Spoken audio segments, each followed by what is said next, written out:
I realized how invisible I'd become the day Darren unplugged the emergency kill switch and used it to charge his vape.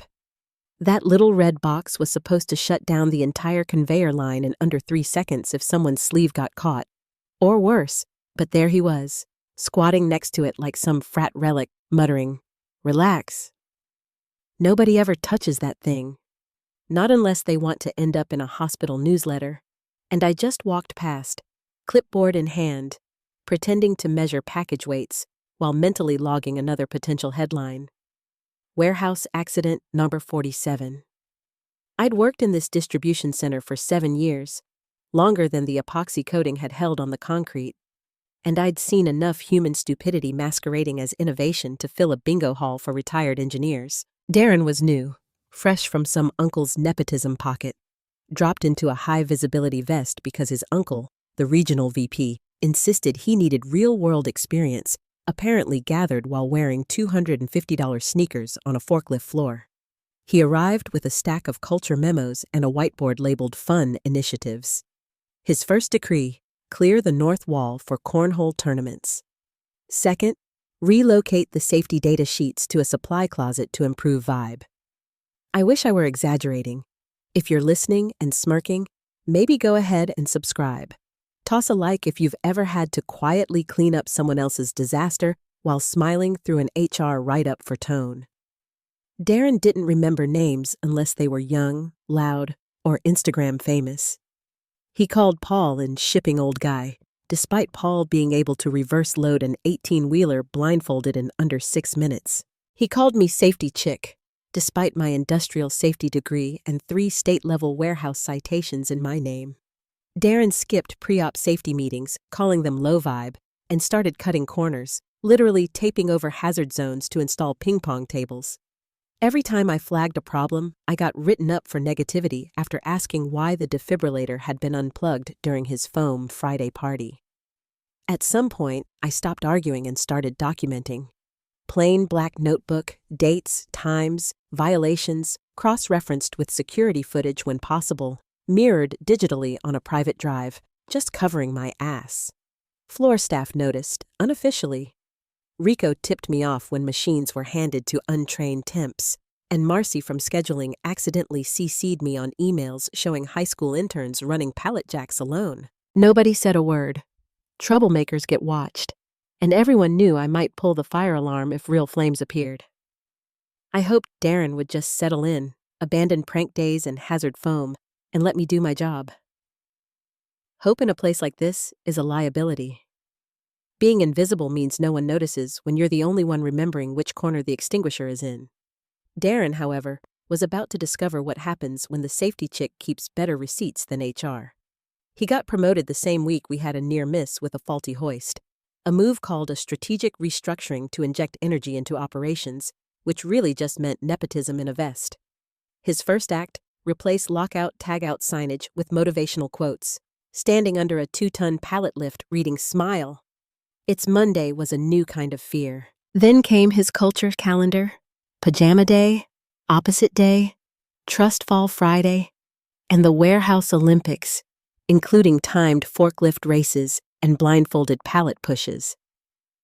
I had to rescue a temp from under a half-loaded pallet because someone thought it funny to run the last leg blindfolded.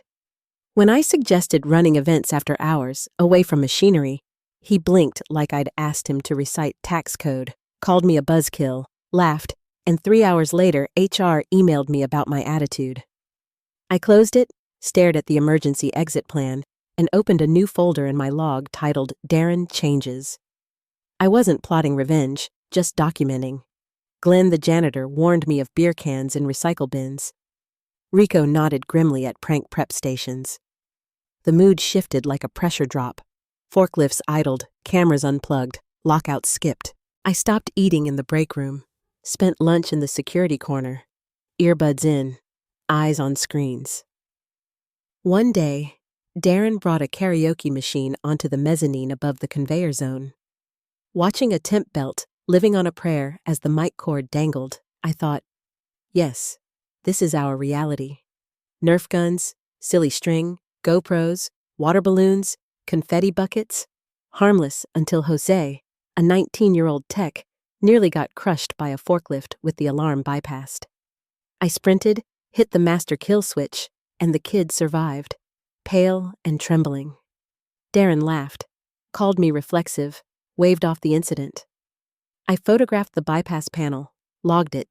April 11th, 2:42 p.m., LO2 to alarm disabled, forklift released without driver, witnesses Jose R. and others. Submitted the report via the internal portal, exported PDF to a burner Proton mail account, uploaded photos to a private cloud folder labeled Loto Evidence.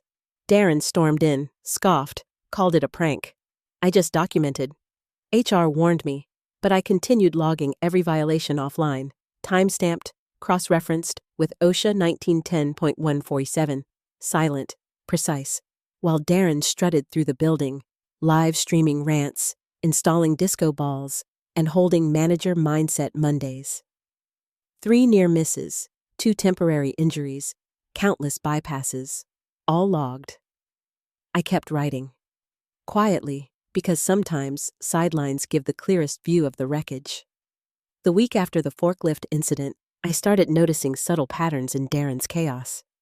He had routines, or maybe rituals, that always preceded a near miss. Tuesday mornings were apparently install-a-hazard sessions, where cones disappeared, belts ran over partially cleared floors, and wires dangled. Wednesday afternoons? He'd host impromptu team-building exercises directly on active lines, high-fiving and laughing as packages tumbled.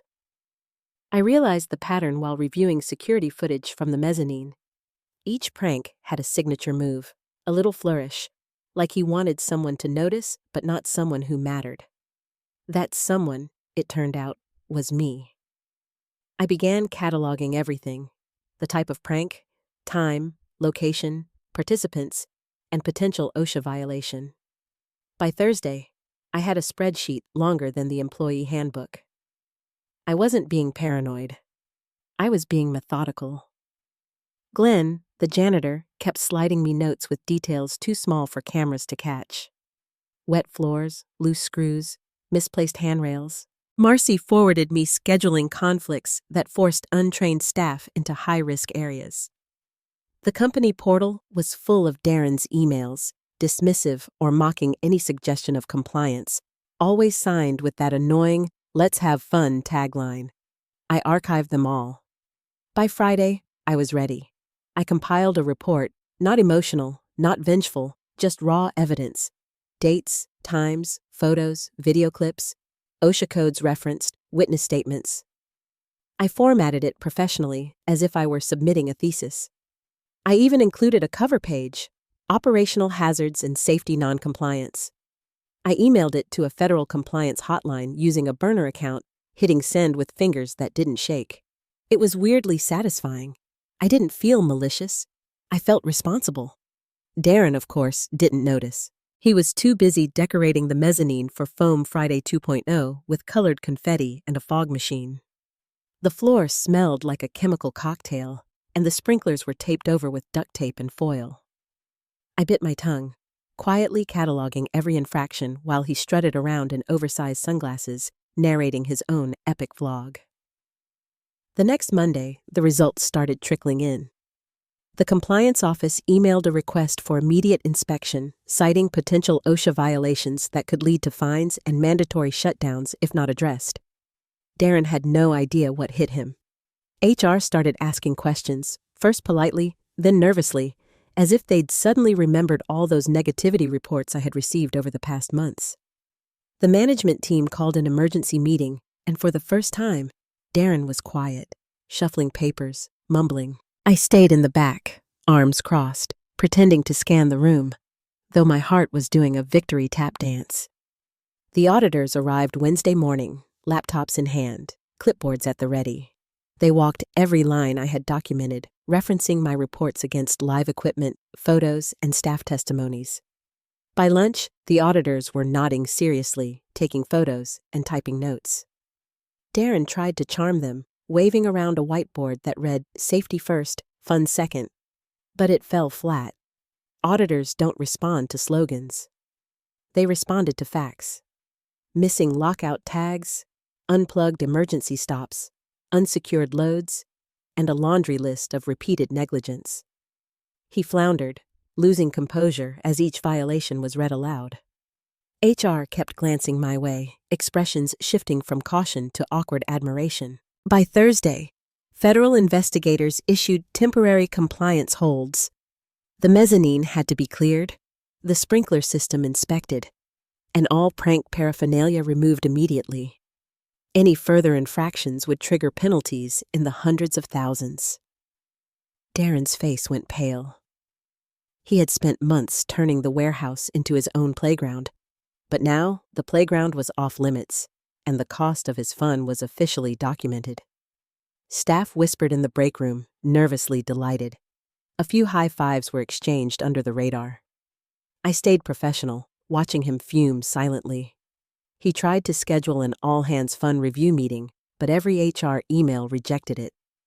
Every request to move equipment without permits was blocked. The auditors even requested that I be on site during any high-risk operations, because my documentation had proven more reliable than previous safety protocols.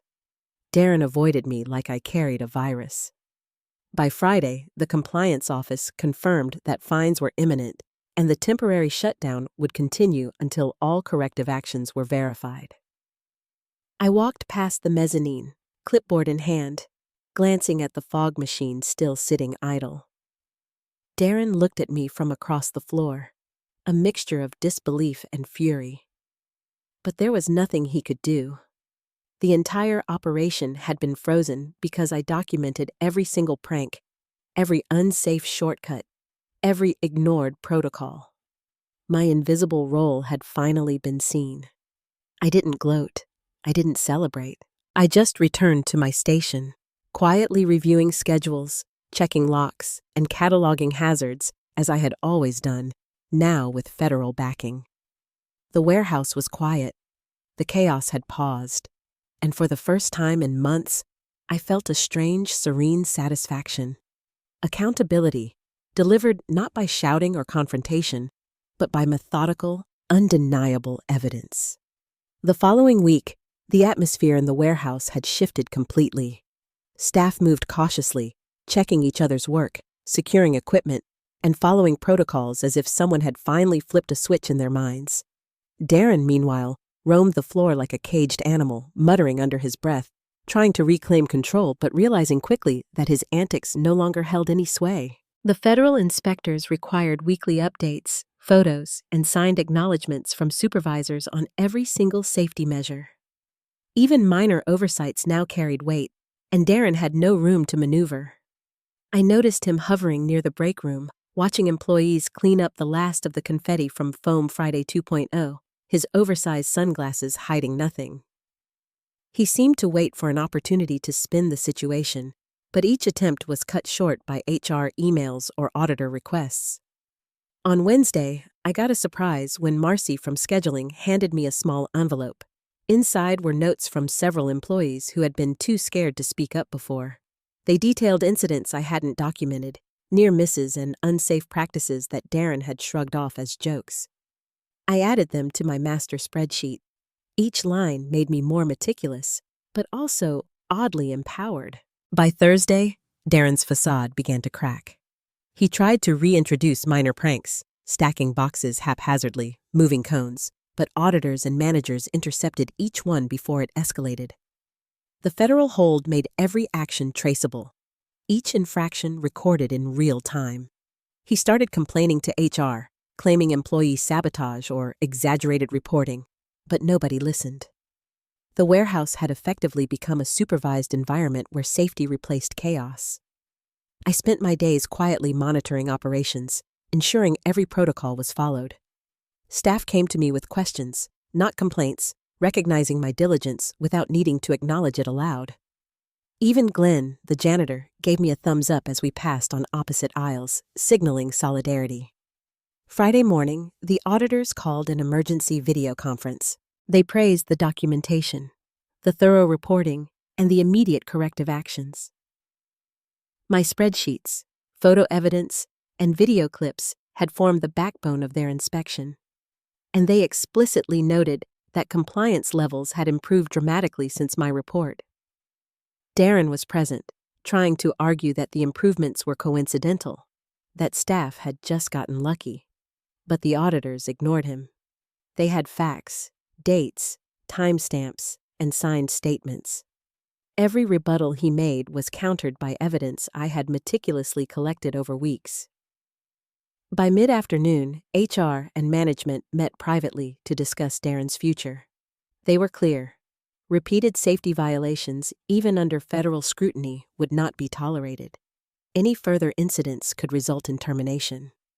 Darren stormed out, slamming doors, but there was no path back. I returned to my tasks, feeling a mixture of relief and exhaustion. I didn't celebrate. I simply continued documenting, checking, and ensuring the warehouse ran safely. By the end of the week, a noticeable calm had settled over the floor. The forklifts moved predictably. The conveyor belts operated without chaos, and staff no longer flinched at every corner. Darren kept to himself, attending meetings with a nervous, measured demeanor, clearly aware that his previous power had been stripped. The auditors scheduled a follow-up visit for the next month, and HR insisted I be involved as a liaison, citing the accuracy and thoroughness of my reporting. It was a strange kind of recognition, quiet but meaningful. The warehouse, once Darren's playground, now operated under a framework of accountability that he could not undermine. Every prank, every shortcut, every ignored protocol had been transformed into documented evidence that held weight with federal authorities. By Friday evening, as I walked out of the warehouse, the sun reflecting off the polished floors, I felt an odd mixture of vindication and calm. I hadn't shouted. I hadn't confronted. I hadn't retaliated in the typical sense. I had relied on careful observation, detailed documentation, and methodical reporting to expose the chaos and ensure accountability. The federal oversight was the ultimate enforcer, but it had only succeeded because I had laid the groundwork, turning chaos into irrefutable evidence. I locked the door behind me, glanced back at the warehouse, and felt a quiet sense of justice. Work had been restored, hazards were controlled, and Darren's pranks, no matter how costly, could no longer harm anyone. The revenge had been subtle, precise, and undeniable, delivered through the power of documentation and compliance, rather than confrontation. Monday morning arrived with an unusual quietness. The warehouse, which had once buzzed with chaotic energy, now felt orderly and almost sterile. Staff moved efficiently, adhering strictly to posted protocols, while Darren lingered near his office doorway, checking screens and muttering to himself. I spent the early hours reviewing the audit follow-ups, ensuring that every correction made during the previous week was fully documented and confirmed by staff signatures. Each update I sent to the federal inspectors reinforced the narrative. A workplace previously plagued by reckless behavior had been transformed through precise, accountable actions. By mid-morning, I noticed Darren approaching cautiously, his steps deliberate, as if testing the waters. "I need to talk to you," he said, his voice low. I nodded, motioning toward an empty workstation. He leaned against the edge of the table, arms crossed, clearly frustrated but careful not to appear weak. "You know, this whole audit thing, it's making everyone paranoid. People are walking on eggshells because of you." I listened silently, letting him vent, aware that my calm presence was more unnerving than any confrontation. "Paranoid?" I finally said. "I think people are just safer. Accidents don't scare me. Negligence does." His jaw tightened, but he didn't respond. Instead, he walked back toward the office area, clearly unsure how to counter the point without incriminating himself. Throughout the day, I continued my routine, monitoring floor operations, checking reports, and updating the audit logs. Staff had grown used to the structure. Even long-time employees who had previously ignored safety protocols now double-checked machinery, logged every maintenance action, and flagged any irregularities immediately. By late afternoon, HR called an emergency meeting. I joined remotely, laptop in hand, while Darren appeared in person, red-faced and visibly tense. HR outlined that the federal auditors had reviewed my reports and found the warehouse in near-perfect compliance. They emphasized that any future infractions would be viewed with the utmost seriousness. Darren attempted to interject, suggesting that some reports were exaggerated, but HR cut him off. Every single claim he made had been cross-verified, time-stamped, and signed. There was no room for dispute. After the meeting, Darren retreated to his office, visibly deflated. The staff, meanwhile, felt a sense of relief. For the first time in months, there was predictability, and they expressed subtle gratitude by following procedures without prompting. By Thursday, Darren's behavior shifted from defiance to cautious compliance. He stopped initiating pranks altogether and limited his interactions to formal check-ins. I noticed he even reviewed the safety logs before sending them to HR, clearly understanding that any oversight could be traced directly back to him. The federal oversight had created a system where documentation, not intimidation, governed operations, and I had orchestrated it without confrontation. That evening, I stayed late to finalize weekly reports. I cross-referenced every entry, attached images of corrected setups, and logged notes from staff interviews. Each piece of evidence reinforced the narrative of restored order. The process was meticulous, tedious, and satisfying. As I packed my laptop, Glenn, the janitor, passed by. "You've really done it," he said quietly, giving me a slight nod. I smiled, acknowledging the small victory. Friday brought an unexpected update. The auditors had decided to extend the oversight period, citing exceptional compliance improvements and meticulous reporting. They specifically mentioned that my documentation had been instrumental in enforcing accountability. Darren was summoned for a separate review, but this time he had no room to argue. His pranks and negligence were documented, time-stamped, and undeniable. By the weekend, I walked through the warehouse one last time before leaving. The floor was organized, equipment properly stored, and staff moved confidently, aware of safety protocols and accountable to one another. Darren stayed in his office, occasionally peeking out but no longer daring to disrupt operations. The balance of power had shifted silently but irreversibly. Justice had been served, not through confrontation or retaliation, but through careful observation, methodical documentation, and leveraging oversight authority. The warehouse, once a playground for reckless behavior, now operated as a model of compliance, and I had played the central role in turning chaos into order. Monday arrived, but the warehouse felt almost surreal, quiet, efficient, and unusually disciplined. Staff moved with precision, following protocols as if the previous chaos had been a distant memory. I spent the early hours reviewing incoming reports, double-checking that every maintenance log, incident report, and corrective action had been properly documented. Each entry reinforced the new reality. Safety and accountability were now mandatory, not optional. By mid-morning, Darren appeared in the doorway of my workstation, hesitant, shifting his weight from one foot to the other. "I need a word," he said, almost whispering. I looked up calmly, gesturing toward the open space near the packing stations. He joined me, arms crossed, eyes darting nervously, as if expecting criticism. "This audit, it's gone too far. People are scared," he muttered. I nodded slowly, maintaining a neutral expression.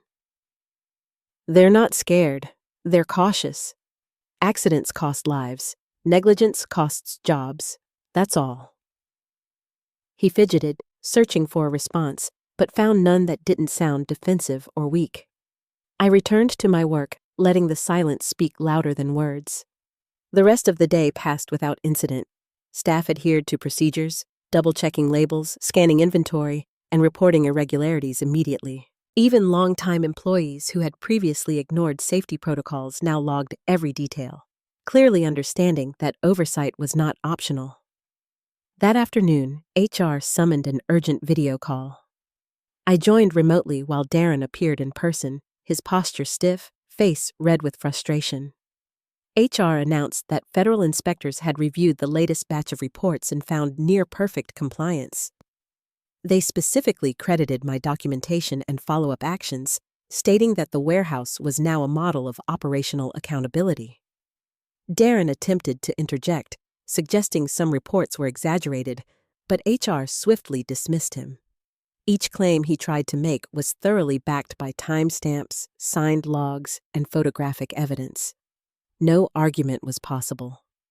After the meeting, Darren retreated silently to his office. The staff, meanwhile, felt a quiet relief, moving confidently and following the new standards without being prompted. By Thursday, Darren's attitude had shifted from defiance to reluctant compliance.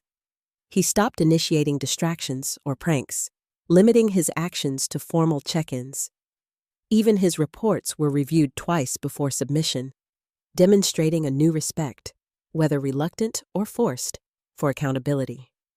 By Friday, I was finalizing weekly summaries, cross-referencing logs, attaching photographs, and adding staff statements to the federal oversight portal. The process was meticulous, confirming that every corrective action had been completed and validated. Glenn, the janitor, passed by and nodded subtly. "You've really done it," he said quietly, a hint of admiration in his tone. I smiled, acknowledging the small but significant victory. That afternoon, I received word from the auditors. They would extend the oversight period, highlighting the exceptional improvements in compliance and the thoroughness of documentation. Darren was called for a separate review, but this time, every incident, prank, and negligence had been logged, time-stamped, and verified. No room for denial remained. By the weekend, I took a final walkthrough of the warehouse, observing an orderly floor, properly stored equipment, and staff moving efficiently. Darren remained in his office, occasionally glancing out, hesitant to disrupt the flow. The warehouse had transformed from a hub of disorder to a model of accountability and safety. Power dynamics had shifted silently, irrevocably, without confrontation or revenge. Through careful observation, methodical documentation, and strategic oversight, the workplace had become a place of order, respect, and compliance. And while the victory was quiet and almost invisible, it was absolute. The chaos had ended, and responsibility had taken its place. Monday morning felt unusually calm. The usual tension in the warehouse had been replaced by a quiet focus, almost like a shift in atmosphere had occurred overnight. Staff moved methodically, checking equipment, scanning packages, and double-checking safety protocols without being prompted. I reviewed reports from the previous week, noting every correction, observation, and improvement logged by the team. The Federal Oversight Portal reflected meticulous records, every incident accounted for, every corrective measure implemented, and every staff acknowledgement recorded. Darren walked past my desk, avoiding eye contact, his usual swagger replaced by a tentative, measured step. He stopped briefly, clearing his throat. "I've reviewed the logs," he said, almost reluctantly. "They're thorough." I nodded, not raising my eyes from the screen. "Thorough is expected. Anything less is negligent," I replied evenly. He hesitated, as if searching for a response that wouldn't sound insincere. Eventually, he nodded and walked away. By mid-morning, an unexpected email arrived from the federal inspectors, requesting a brief follow-up review. Their message was concise, but unmistakably clear.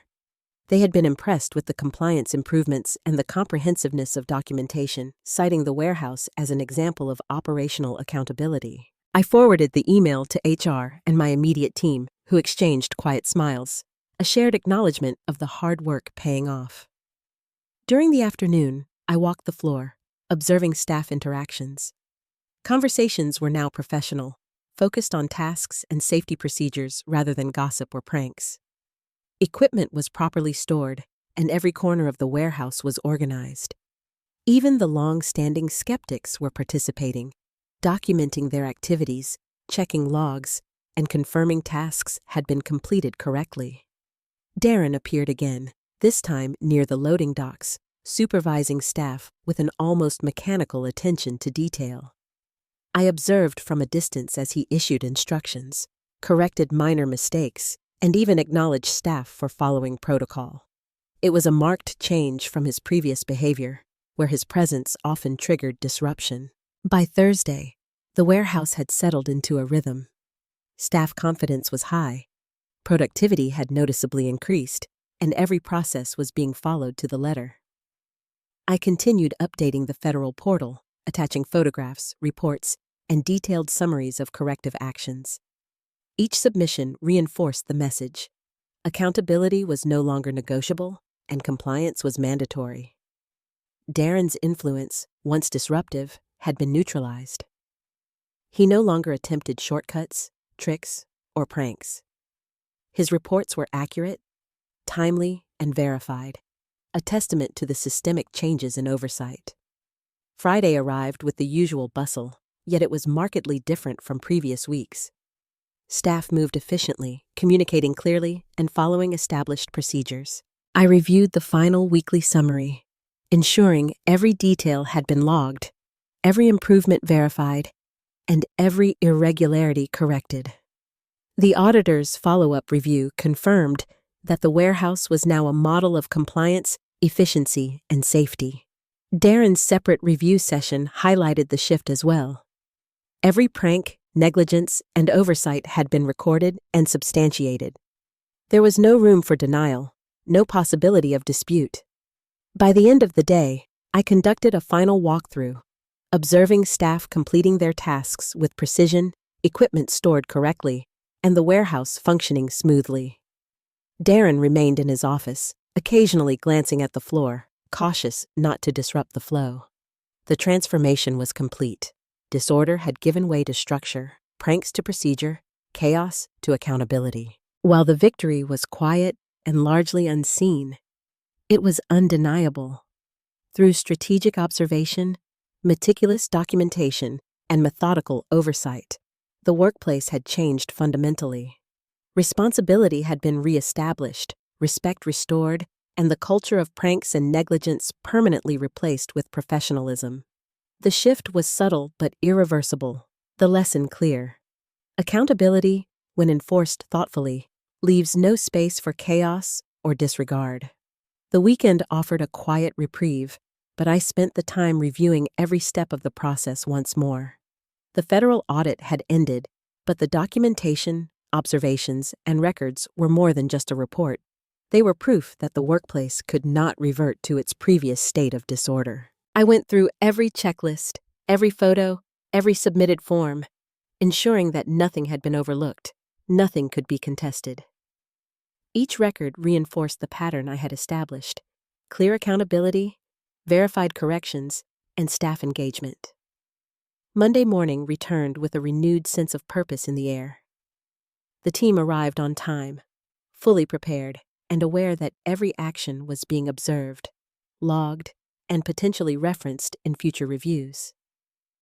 Darren, despite having regained some composure, remained noticeably cautious. I could see the unease in his posture, the way he double-checked every decision before speaking. He was no longer the loud, disruptive presence of weeks prior. His authority was now contained within the framework of strict procedure. During the morning briefing, I went over operational priorities, safety standards, and compliance checks. Every team member participated, sharing updates on their sections, confirming that protocols had been followed, and identifying areas for improvement. There was a palpable sense of ownership among the staff, a recognition that the work they did mattered not just to productivity, but to the integrity of the warehouse operations. By mid-morning, a subtle shift occurred. Employees began pointing out minor inefficiencies, suggesting corrections before I even noticed them. The culture of proactive responsibility was taking root. Darren approached me privately, holding a stack of updated logs. "I've reviewed the corrections and confirmed all entries," he said cautiously. I nodded, acknowledging his effort without comment. The balance of power had shifted quietly but decisively. No longer could he undermine procedures or disrupt workflow without consequences. The structure I had established was now self-reinforcing. Afternoon tasks continued seamlessly. Equipment inspections, package audits, and cross-verifications were conducted without oversight prompts, the staff following routines with a precision that had been absent before. Even new hires adapted quickly, observing the established practices and adhering to them naturally. By the end of the day, I reviewed a summary of the week's observations. Every discrepancy, every potential prank, and every neglected task had been eliminated or corrected. The federal audit records now matched the reality on the floor perfectly. Darren's personal evaluations were accurate, his entries validated by multiple sources. He no longer had room to manipulate or disrupt. The final confirmation came during a routine inspection by a mid-level operations manager from corporate. They walked the floor with me, asking questions, observing workflows, and reviewing logs. Their remarks were understated but pointed. "This is an efficient, accountable, and compliant operation.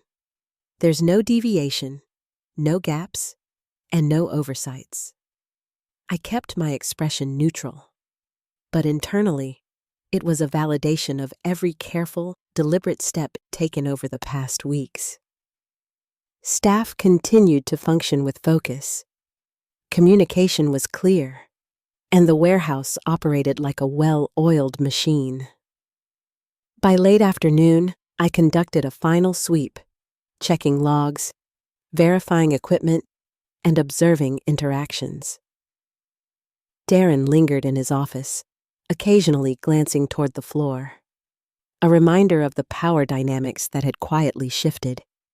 It was clear, the prank culture, the disruption, and the negligence were permanently neutralized. Responsibility, accountability, and structured oversight were now the defining traits of the workplace. The lessons were not just documented, they were lived. Every staff member had internalized the expectation that shortcuts, negligence, or pranks would no longer be tolerated. Even Darren, once the source of chaos, had adapted to the new reality. The transformation was complete not through confrontation, but through careful observation, strategic documentation, and methodical enforcement. The workplace had been reshaped fundamentally, and the results were undeniable. Efficiency, compliance, and respect for procedure were now permanent features of the operation.